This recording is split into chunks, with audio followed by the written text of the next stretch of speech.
7:45. This is the Sri Lanka Broadcasting Corporation. The news edited by Lal Malavarachi and read by Lavani Vijayatunga. First, we take a look at the headlines.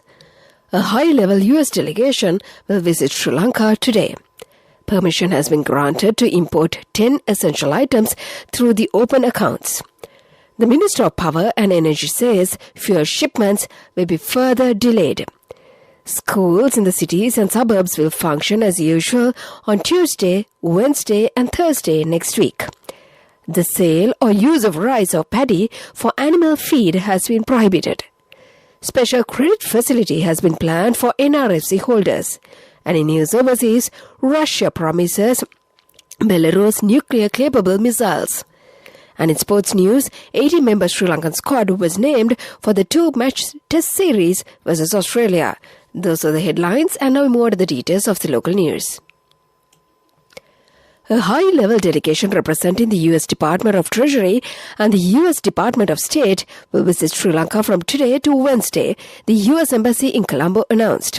Members of the delegation include Deputy Assistant Secretary of Treasury for Asia, Robert Kaproth, and Ambassador Kelly Kendalling, who is also the Deputy Assistant Secretary of State for South and Central Asia. The visitors will meet with a wide range of political representatives, economists, and international organizations, the embassy said in a statement.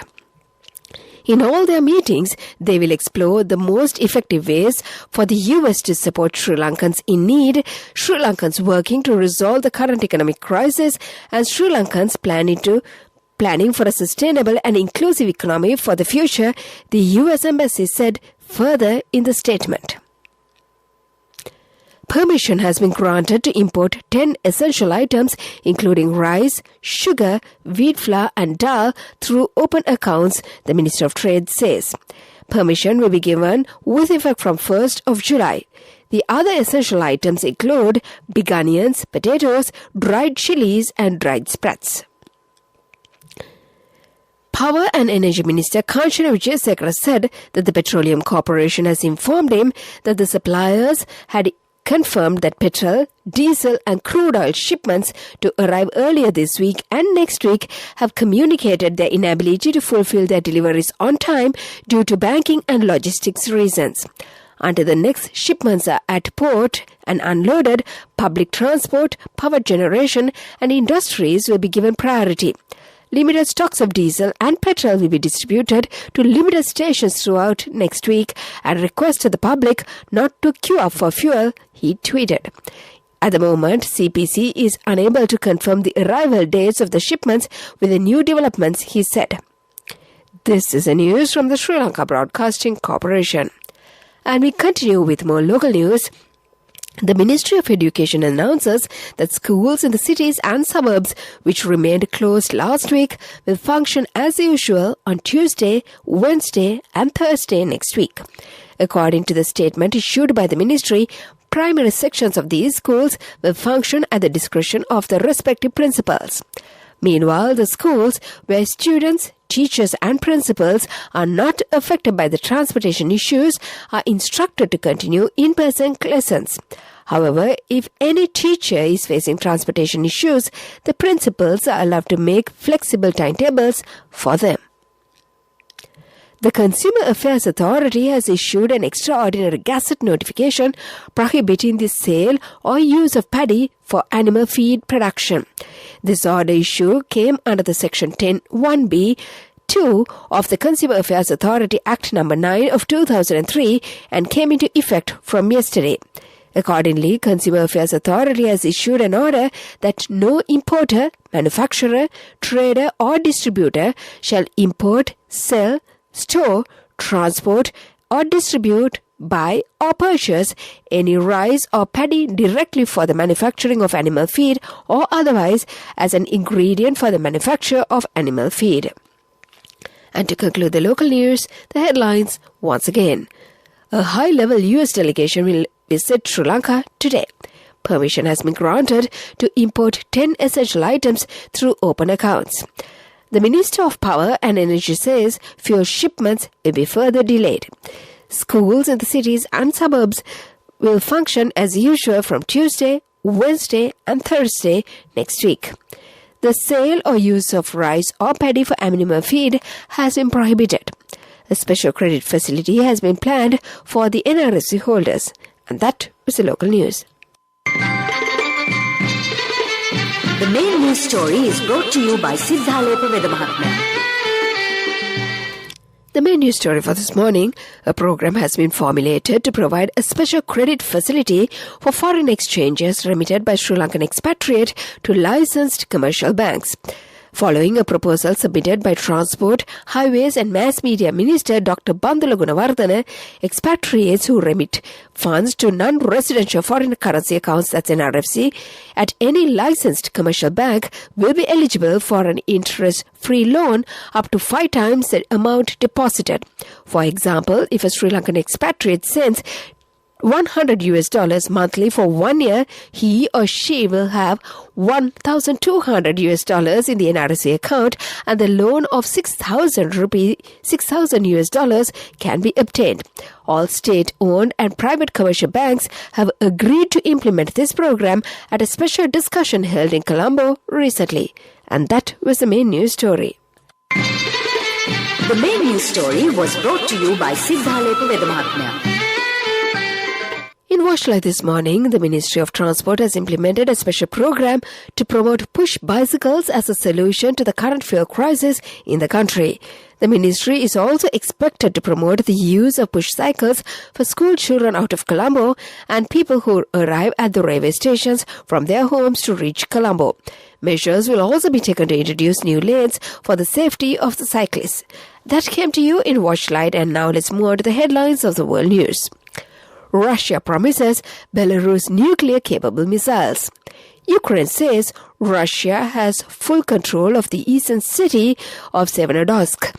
Frozen baby mammoth discovered in Yukon excites Canada. Those were the headlines, and now we move on to the details of the world news. Russia will send nuclear-capable short-range missile systems to its ally Belarus in the coming months. President Vladimir Putin has said the Iskander-M systems can fire ballistic and cruise missiles, both conventional and nuclear types, and the systems have a range of up to 500 kilometers. Tension between Russia and the West have escalated following President Putin's decision to invade Ukraine on 24th February. Russian forces are now in control of the battered city of Severodonetsk in the eastern Ukraine, its mayor says. The Russians have fully occupied Severodonetsk and our military has retreated to more prepared positions, Strang told Ukrainian TV. Weeks of heavy Russian shelling have reduced the city almost to ruins. Many civilians have been sheltering in Vaz Azot chemical plant, but Mr. Strice has said the only way out now was via Russia-held territory. A whole baby woolly mammoth has been found frozen in the permafrost of the northwestern Canada, the first such discovery in North America. The mummified Ice Age mammoth is thought to be more than 30,000 years old. It was found by gold miners in Yukon's Cody-like region last Tuesday. The area of the find belongs to the First Nation. The Yukon government compared it to the Russian discovery of a baby mammoth in the permafrost in Siberia in the year 2007. And to conclude the world news, the headlines once again. Russia promises Belarus nuclear-capable missiles. Ukraine says Russia has full control in the eastern city of Severodonetsk. And frozen baby mammoth discovered in Yukon excites Canada. That was the world news, and now let's move on to development news. As part of its countless environmental social governance program, SLT Mobitel carried out tree planting initiatives in Anuradhapura and Colombo recently. Themed, Let's Nourish the Country with Clean Air and Fertilizer, SLT Mobitel embarked on the nationwide tree planting initiative with a pledge to improve air quality, reduce greenhouse gases, and promote healthier soil for natural humidity control. That was the development news. Sports News is brought to you by Sampath Bank. We present your future. Moving on to sports news, Sri Lanka Cricket yesterday announced the 18-member squad for the 2-match Test series versus Australia. The Test series, which is played under the ICC World Cup Test Championship, will commence on the 29th of June at Galle International Stadium. Dimuth Karunaratne is the captain, and the rest of the players are Pathum Nissanka, Oshada Fernando, Angelo Matthews, Kusal Mendes, Dhananjaya De Silva, Kamidu Mendes, Niroshan Dikwala, Dinesh Chandimal, Ramesh Mendes, Chamika Karunaratne, Kasun Rajitha, Vishwa Fernando, Asita Fernando, Dilshan Madhushankar, Praveen Jayavikrama, Lasith Ambaldenia and Jeffrey Vandase. That was the sports news. Business news coming up. Cash through NSP globally and win wonderful gifts locally. From October 1st, 2021 to December 31st, 2022. Remit a minimum of $100 or an equivalent amount in any foreign currency 3 times through NSB U Trust. Business news sponsored by National Savings Bank, the safest place for your money. Sri Lanka stocks closed firmer for the 4th straight session on Friday as investors expected ongoing government decisions and the visiting 10-member International Monetary Fund would end in a positive note to ease the current economic crisis, the brokers said. After the market closed, the IMF delegation met President Gotabaya Rajapaksa to discuss about the current economic crisis, a presidential source said. That was the business news. Economic news follows.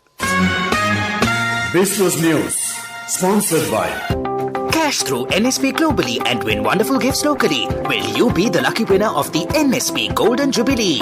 50 gold sovereigns for the top prize winner of the NSP Golden Jubilee. Scooters for the 10 second prize winners. iPhones for the 10 third prize winners. Mountain bikes for the 29 fourth prize winners. From October 1st, 2021 to December 31st, 2022. Remit a minimum of $100 or an equivalent amount in any foreign currency 3 times through NSB U Trust.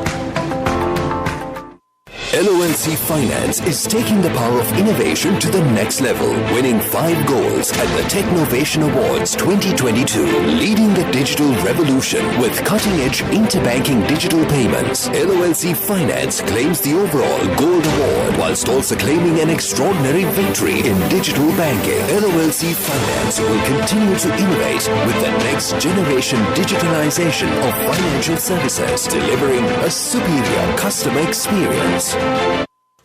And in economic news, treasury bills valued at 150 billion rupees will be issued. The treasury bonds will be issued under 3 categories on the 28th of this month. The central bank says that the interest rate is between 17 and 18%. It will mature by the 1st of June in the year 2025, 15th of January 2028 and 15th of May 2031. These bonds can be purchased from the primary dealers and licensed commercial banks. That is economic news and the weather report to conclude. Economic news, courtesy of... Saving money isn't easy when you have responsibility. That's why we promise to give you the best returns and guarantee on your investment. LOLC Finance Fixed Deposits. Maximize your savings. LOLC Finance PLC, incorporated on the 13th of December 2001, is rated SLA stable by ICRA Lanka Limited and is licensed by the Monetary Board of the Central Bank of Sri Lanka under the Finance Business Act number 42 of 2011. And finally, the weather report. The Met Department says that showers or thunder showers will occur at times in the Sabaragamuwa province and in the Kandy, Nuwara, Galle and Matara districts. Several spells of showers will occur in the western and northwestern provinces. Fairly strong winds, about 50 km per hour, can be expected at some places in the western slopes of the Central Hills, northern, north central and northwestern provinces and in the Trincomalee and Hambantota districts. That was the weather report, and before we conclude this bulletin of news, let's get back to the headlines once again. A high-level US delegation will visit Sri Lanka today. Permission has been granted to import 10 essential items through open accounts. The Minister of Power and Energy says fewer shipments will be further delayed. Schools in the cities and suburbs will function as usual on Tuesday, Wednesday and Thursday next week. The sale or use of rice or paddy for animal feed has been prohibited. Special credit facility has been planned for NRFC account holders. In news overseas, Russia promises Belarus nuclear-capable missiles. And in sports news, 18-member Sri Lankan squad was named for the 2 Test match series against Australia. And with that, we conclude this bulletin of news.